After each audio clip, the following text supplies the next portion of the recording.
And I ain't hit no drop in a minute. No, I'm about my business. Rappers Guy Podcast, episode 26. This is your host, Diggy Metro. Bailz Pagliacci. And today we want to talk about your rainy days, or obviously a metaphor, but like the days that you just wake up and you feel like giving this shit up completely. Fuck this shit. I don't want to do this no more. It's not making me the money that I thought it would make me. It's not doing this. It's not doing that. Nobody's listening. And I'm here to tell you, every single person feels that way. Yes. It's not just you. You're not the single person on earth or the only person on earth that feels like maybe this shit just isn't working. That shit happens to literally everyone.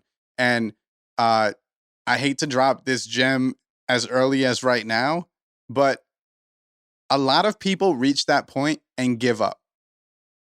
Your goal is to not be that person who reached that point and gave up, because if you make it past that point and keep on making it past those points, you will be successful. Because I quit rap probably about 8-10 times. And then I always ended right back up doing music again. And then guess what? That fucking 11th time, it's been fucking beautiful. It's finally connecting. I also think sometimes people quit rapping because they want people around them to be like, no, don't do that. Like it's like an egotistical thing. Like you're looking for like moral support from your friends. Like, no, come on, man, you're the best. And then you find out they be like, okay, like, what are you gonna do now? Cool, bro. Like you're gonna work a job or what's up? What's going on? That's next in life. So rainy days. How do you deal with your rainy days in music, or how have you dealt with them in the past? Honestly, sometimes I just gotta weather the storm. I just really gotta go through it and just try to get myself into a mental space where it's just like, you know what? I'm trying to make this more personal. I'm trying to make this about me more than it really is. And a lot of people are going through the same thing because shit, I know where the level I'm at, there's people that's above me and they probably feel the same way. And then there's people that's probably above them and they all feel the same way. So for me, it's like when I sit there and I take the time to just take myself out of the equation, which once again, as artists, we have a hard time doing. Like it's not personally you. Just back up and just look at things from the outside perspective. Like, there's this rapper Duke Deuce, and I always say it all the time, like, What the fuck? His sound and how he does everything, I feel like he should be bigger than he really is. But I see him on Instagram most of the time, kind of doing the same things I'm doing, just trying to get his name out there. And I'm sure he goes through those days as well, and he's in a better position than me, but he still continues to do what he needs to do. And it's just like, we're all on the same boat for the most part. We're not all going to be the top of the top rapper in the game. We're all not going to be the most liked. We're not going to be the most popular, but that's fine.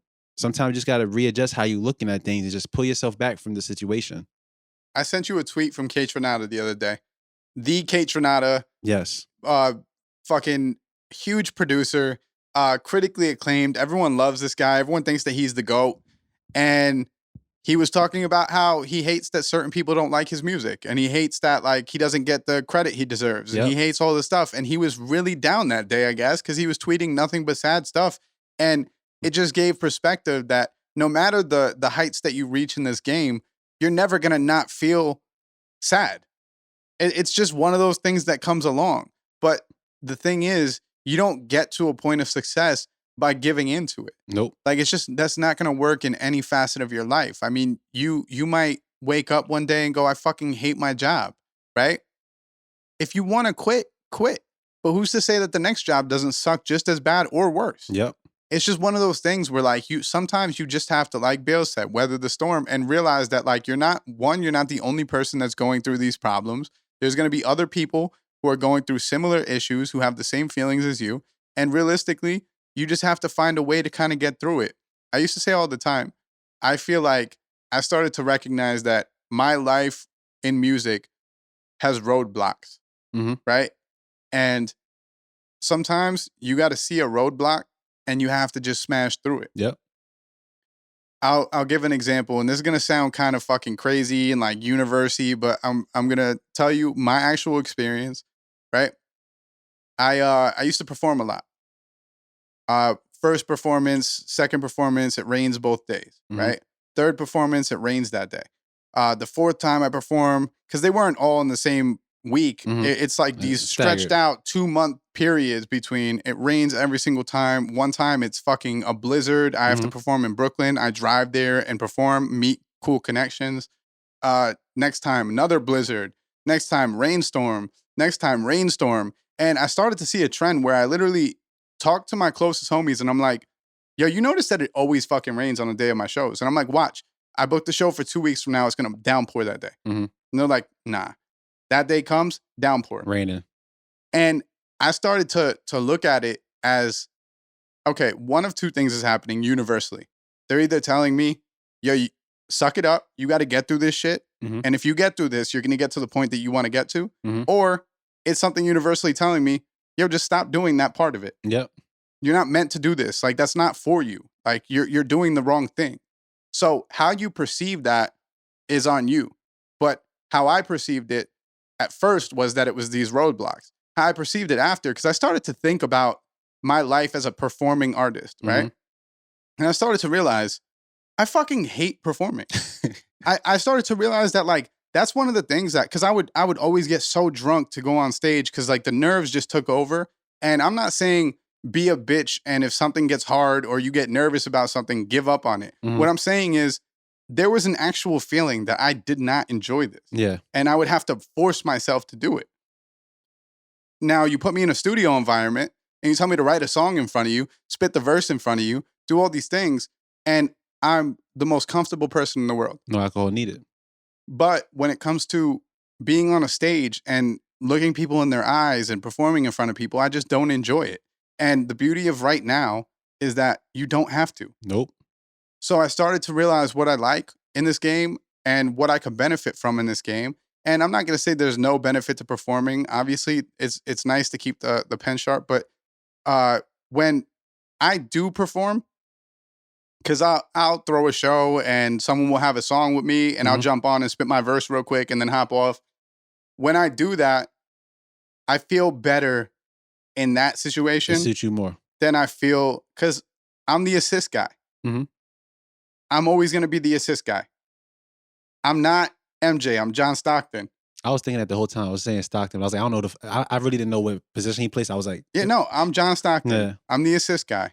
I see this person here who makes this style of music, and I see this artist here who makes the same style of music, and I say, yo, you guys should work together. Mhm. I see a producer who makes this sound to beat. I see this rapper who makes the same style of rap. Yo, I'm going to link you guys. I'm always looking to put people in the positions that they're supposed to be in. And for that, I think that my lifestyle benefits more being the assist guy and helping people out. This whole show is literally us assisting. yes, it's always just like trying to dish off and like, yo, here you go with this information. Now, what you gonna do with it? You gonna score? Or you gonna just sit there with the ball? I think that what a lot of artists who watch this show don't understand is that I would love nothing more than for you to make it. We both would love nothing more for you than Like- for you to make it. You guys sometimes argue the points that we're making, and we get it. Like, this is a game where there's a lot of opinions and a lot of perspectives, and Yes. that's perfectly fine. I'm not saying don't argue with us. We're not God, right? But what I don't think you're understanding is that the whole basis of this show is us trying to guide you and help you with making it through the music industry. Because So to have a negative approach to that mindset is a wild thing to me. every day, like anytime we film an episode, I'm coming on here trying to encourage or trying to push forward because I know what those hard days are. Because shit, I'm still building a career as we speak right now, like in this moment, and I still go through the ups and downs. And that was one of the things that we wanted to talk about, is because we don't really understand or we don't comprehend fully all the time that it's not as serious as you may be making it seem, because it's usually something that could be very simple for you to figure out within your career, and it's going to transcend you to the next point in your career, your artistry.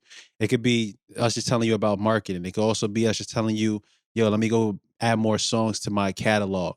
And as you start realizing the things that you are missing and you start filling those things in, you start having less of those cloudy days. They're still going to come. We're still human. We're still going to feel like we're not wanted as an artist. We're going to still feel like we're undervalued. We're going to still feel like the listeners aren't the listeners that, you know, we truly want or what we feel that we should have. But you got to, like you said, you're going to just power through the shit, or you're just going to sit there and just say, oh, there's a brick wall in my way. I'm just going to just sit here. And sometimes when you get caught up in that artist mind, or you get caught up in that mindset, you may sit there.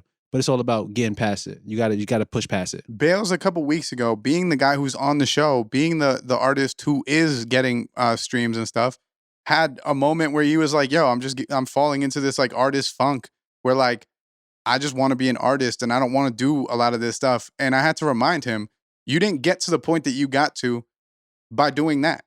You got to the point you got to by understanding that this shit works a certain way and you got to just do the job, right? I want a lot of people out there who do have those down days to understand that when you're an artist who doesn't have a fan base or doesn't get plays, it does not mean you suck. It doesn't mean your music is bad. Yes. It means that you have not found the audience for your music. Mm-hmm. And if you have not found the audience for your music and you're not avidly trying to either, like part of the blame is you, because you're not actually using advertisement. You're not doing a lot of the things that would find you your audience, right? But to sit there and be like, yeah, I must suck because no one likes me, rather than be like, yo, I have not found the people that would like me yet. That's just the wrong mindset. So I want everyone who watches this episode to understand that those people are all out there. Look, I've had podcasts where it's just me and three or two of my homies, and we're just talking about life, right?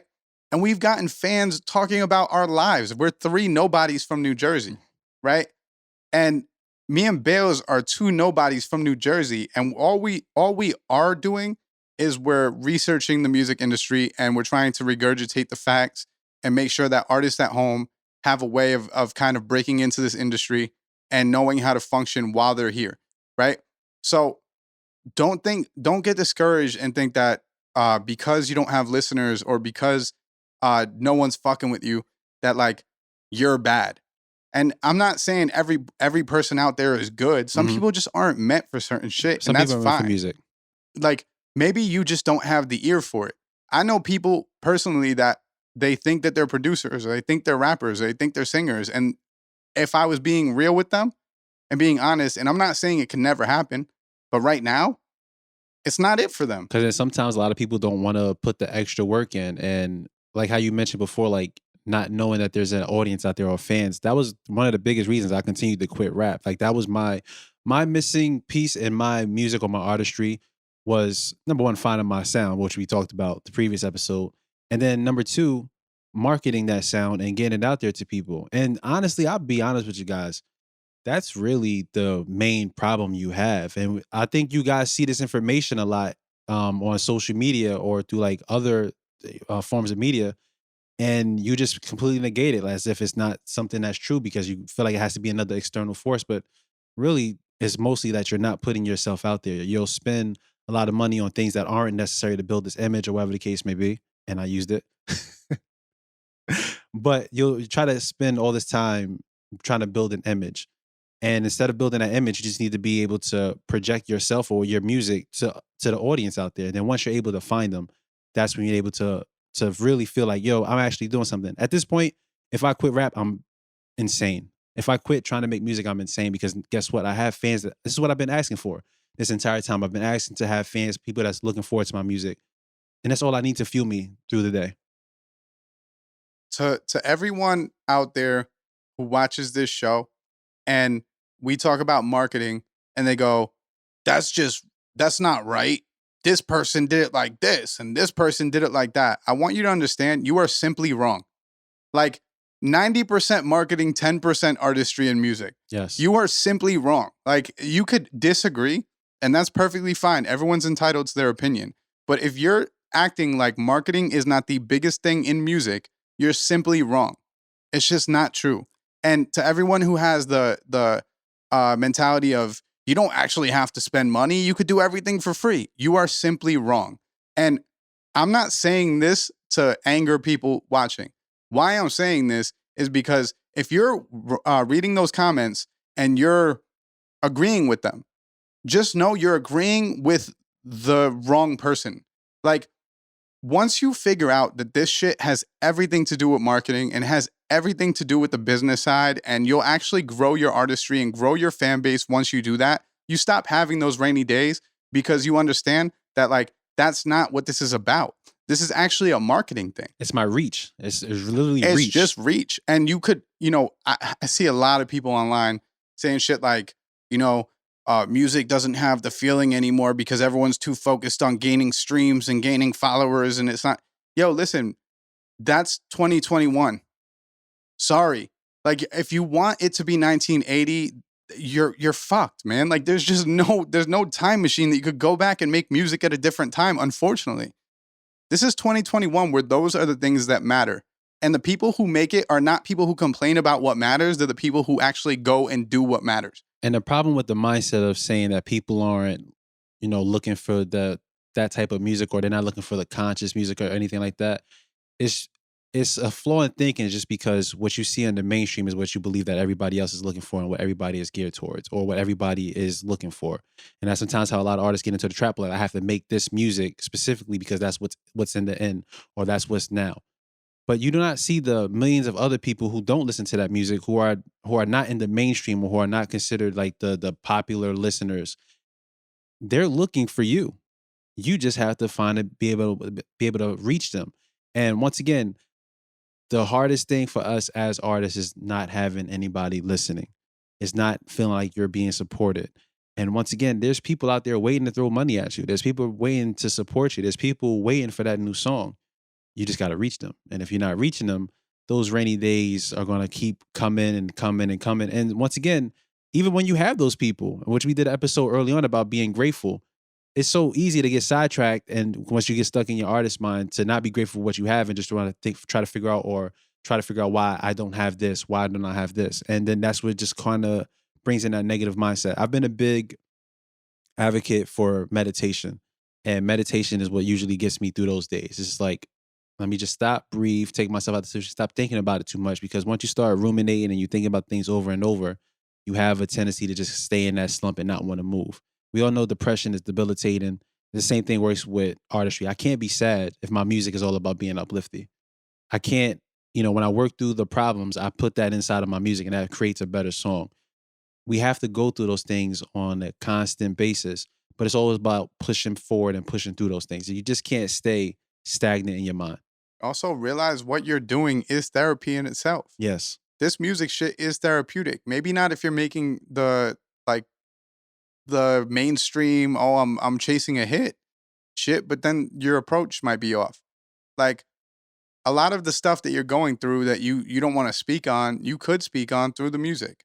And there's people going through the same shit, and they'll gravitate toward you because they're going through the same shit. And we talk about that endlessly on this podcast. Yep. We literally have brought that up probably 50 times, that there are people who are looking for exactly what you're talking about because they're going through the same exact thing. So when you're sitting there and you're sad and you think, no one wants to listen to me, just think about the one person out there that does want to listen to you. Like, we are aware of, because we've had fans, and fuck fans, we've had supporters, right? For our music, for our podcast, we've had supporters who, they're always liking the shit, and they're always supporting the shit, and they're always posting the shit, and they're doing what they do as a supporter because they really believe in the brand and they really believe in what we're doing, right? Now, we might have 5 of those, we might have 10 of those, but if we get to 50 of those, we get to 100 of those, we get to 1,000 of those, now you're really talking about you built something. Yes. Right? So forget the whole mentality that you have to have 1 million streams and you have to have 1 million fans out there and everyone has to fucking love you, because it's unrealistic.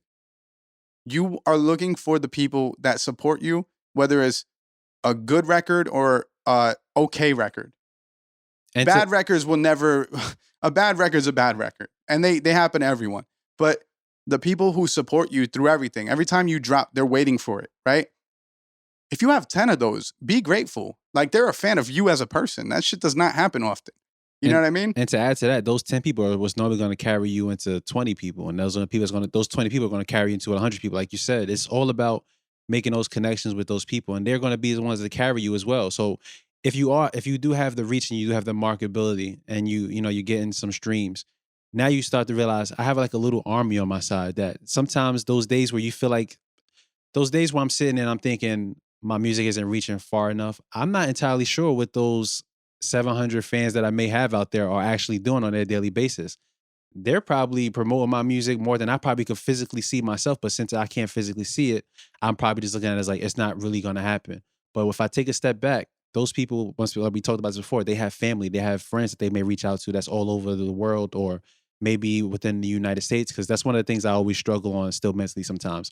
My music isn't as popular as the United States. But then I had to take a step back and realize the people that's across the world that listen to my music, they love me for a reason, and they're gonna what's gonna propel my music to other places, and it's gonna eventually end up in the United States. So it's all about just having that perspective to get through those down days. You may not be able to physically see it right then and there, but there's always things happening behind the scenes that you probably physically can't see.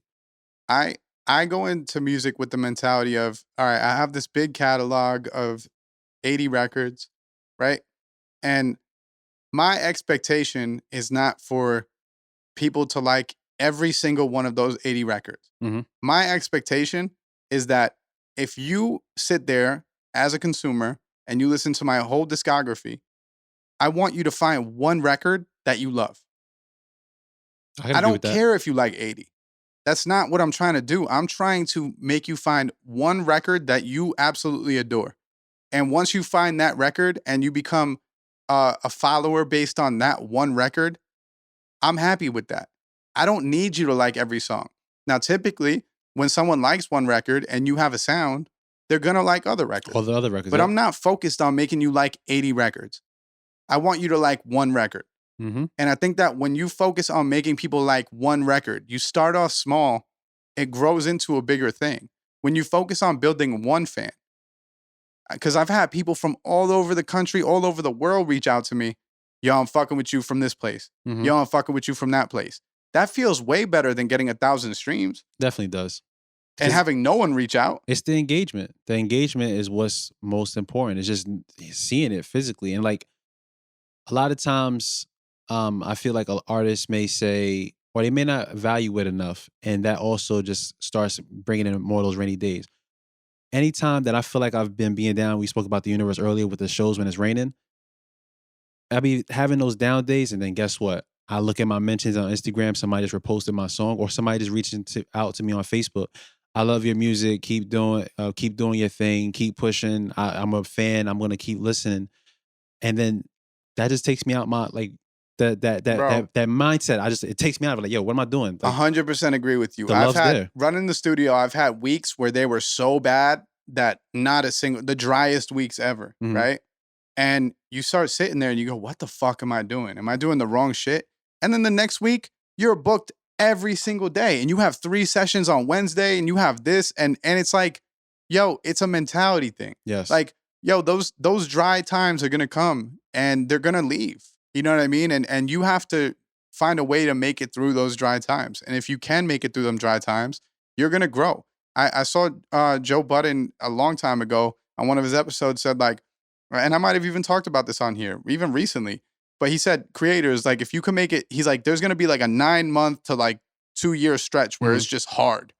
But if you could make it through those, you're gonna the outside of that is great, right? And I really truly believe in that. I feel like as a creator, yeah, it's difficult sometimes. And there's gonna be times where you go, what the fuck am I doing? Am I doing the wrong shit? But like, it's all about how much you believe in yourself. And it sounds fucking corny and it sounds cliche, but it's about how much you believe in yourself. It's about how much you're willing to endure for what you are passionate about. It's about how strong are you? You know Mhm. what I mean? Like, are you able to get through that? Because yeah, I'm gonna be honest with people. This is the music industry, and this shit is not built for the mentally weak. It is not. You got to be strong. You got to be able to push through all the You're fucking gonna time. hear that you suck all the time. You're gonna like, yo, there are people making millions of dollars, and there is a person online telling them that they suck. There are people who are sitting there watching Drake be a fucking very high millionaire and going, Drake fucking sucks. If you broke climbing the millionaire, the joke is on you. J. Cole.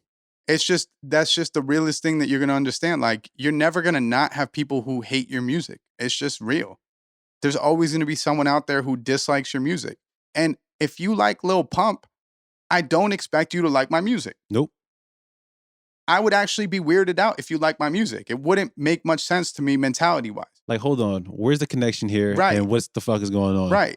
So I don't expect that person to like my music. So when it comes to marketing and it comes to reaching an audience, I'm not reaching that person. I'm not looking for that person because they like what they like. And you don't have to get them on your side. That doesn't mean, and this is a mistake I used to make all the time. And this goes back to our last episode. I used to go, okay, Lil Pump has a big fan base. Let me make a Lil Pump type record. Let me go grab some of his fans. Wrong shit. And Because guess what? They don't believe you. And then on top of that shit, his fans wasn't really his fans. Because guess what? You hear about Lil Pump as much as he used to? No, it's a fad. But even if there is a huge Lil Pump fan out there, they don't believe that you're that person because he's that person. Just because you tried to, like, that's one thing that will always ring true in hip hop is that when you're reaching for a sound, everyone that likes that sound could tell. Yep. They could tell that you're not the drug dealer rapper. They could tell that you're not this, you're not that, because the lingo's off. Everything's off about it. The way you're saying certain things are off.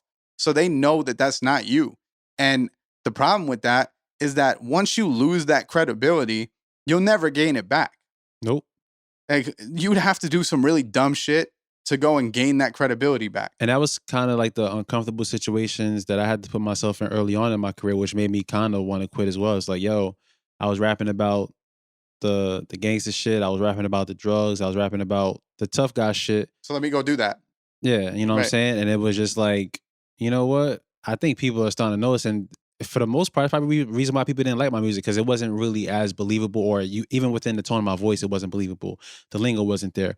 But once I started talking about stuff that's more internally for me and what's going around on in my environment and like more inside of what goes on in my brain, now the music translates so much better. It actually fits. It fits me. Now it's just like, oh, he's not on here capping. He's talking about what's really going on in his mind. He's talking about being himself. It's about being true to what you believe in, being true to your ideologies, and just having those things get fleshed out in the song. And once we said it before, that's kind of therapeutic for me. And that's what makes me get through those days. Even those days when I'm being sad and I'm having those hard times, I'll go create a song. My song War, I said in the chorus, I know a lot of people in the world who got less than me and still find a way to live happily. I'm not stressing no more. This is my own war. I think about that all the time. I think about people whose parents were custodians and somehow managed to raise kids and somehow managed to put those kids through college. And I think about people who had shit jobs, or not necessarily shit jobs, but they just didn't have great financial success. And they still managed to live, and they still managed to have happy times and go on vacations with their family and all that shit. And when you start looking from that standpoint and you start to put yourself in other people's shoes and you start to comprehend that, like, not everyone's going to be a millionaire. That doesn't necessarily mean that you're going to live a horrible life. Nope. To think that everyone becomes a millionaire at some point is just bad thinking, because you could look around you and see that that's not true. Definitely not true. But you find a way to manage. Like, I always say within music, I always wanted to have a career within music. And shifting to engineering was my way of staying within this fucking business. Yes. You know what I mean? Doing a Rapper's Guide podcast as a musician, I don't feel any type of way that, like, oh, now I'm a talking head about the topic. I don't give two fucks. I feel like I know what I felt like at 18. I know what I felt like at 16. I know what I felt like at 22.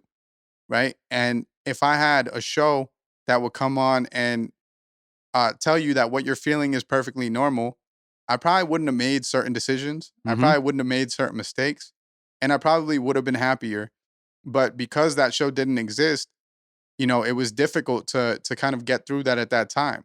And a lot of people are looking for mentors and they're looking for help, but the sad truth is it really exists like that. It does not really exist. You know what I'm saying? Like, most people make it through this shit on their own. If you're lucky, you find someone who, and that's why one of my favorite things that I did, getting to, I think, 22 or 23, I went and I started accepting the young people from my area that were coming up and rapping.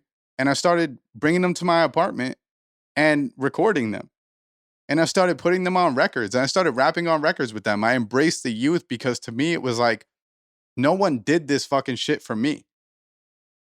Like, I'll never be the person who goes, well, how we came up was like this. Mhm. So you got to just figure it out. You gotta thug it out and be tough too. Nah, bro. Like, I'm always going to help out the people that I can help out. I'm always going to reach back to the youth because I think that if someone would have just even said something to me when I was younger, it would have benefited me a lot. Especially if it was positive. And that's why I take a step back, even negative. Like, if you're doing something wrong and someone points it out, yo, man, that's not how you do this. Oh, This yeah, is how you it do sounds it. like a negative, but it's definitely Right, a right, positive. like constructive. Yeah, It's constructive. exactly, constructive. Right. Okay. I do that all the time where I see someone making a mistake and I tell them, and when they push back, all I have to say is, bro, like, check this out. I've done this for fucking 15 years, bro. Mhm. Like, and I still haven't made it. So, like, you want to keep on making the mistakes that I'm telling you I made? Sure. I'm Talk you in to the me- future. Right. Talk to me in 15 years and let me know how it feels. Because trust me, I did the same exact shit and the shit did not work out. So, like, I'm trying to stop you from doing the same thing right now because it's going to benefit your future. You're going to have a quicker entrance to this game than I had because I had to work my ass off making all the mistakes and learning from them, where you don't have to do that. I'm going to just tell you what the mistake is, stop you right there, and allow you to proceed the correct way. And nothing feels better than when you see the younger artists, when they are reaching out and they are like saying, yo, like, I never thought of it like this, or you just gave me some gems, or you're giving me the tools that I need to actually do things in a different way and just do things in a different light. And once again, not everybody's going to take that advice. Everybody's going to be stuck in their head. And we say this a lot.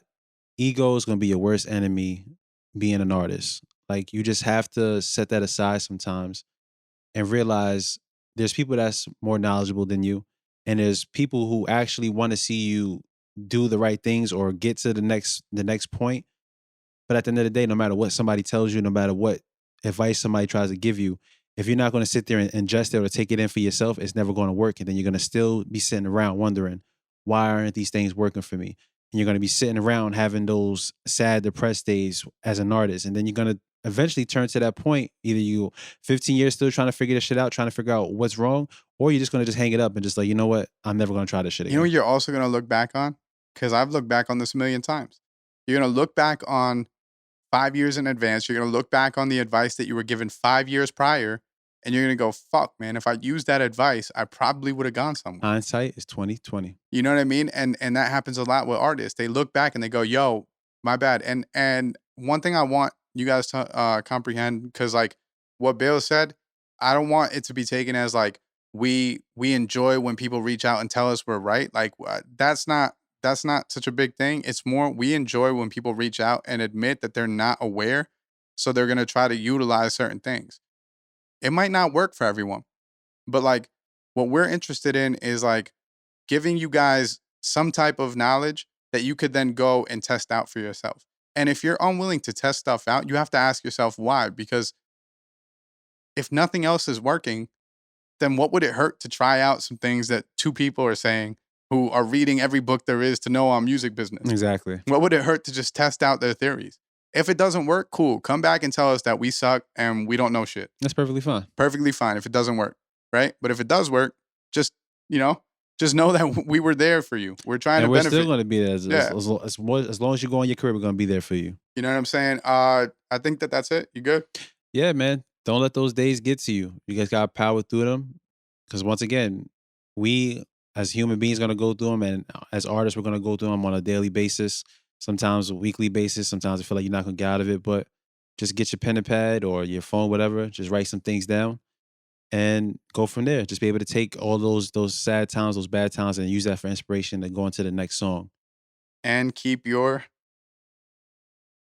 head right. Oh shit, that was a You know great fucking segue. God damn, I suck.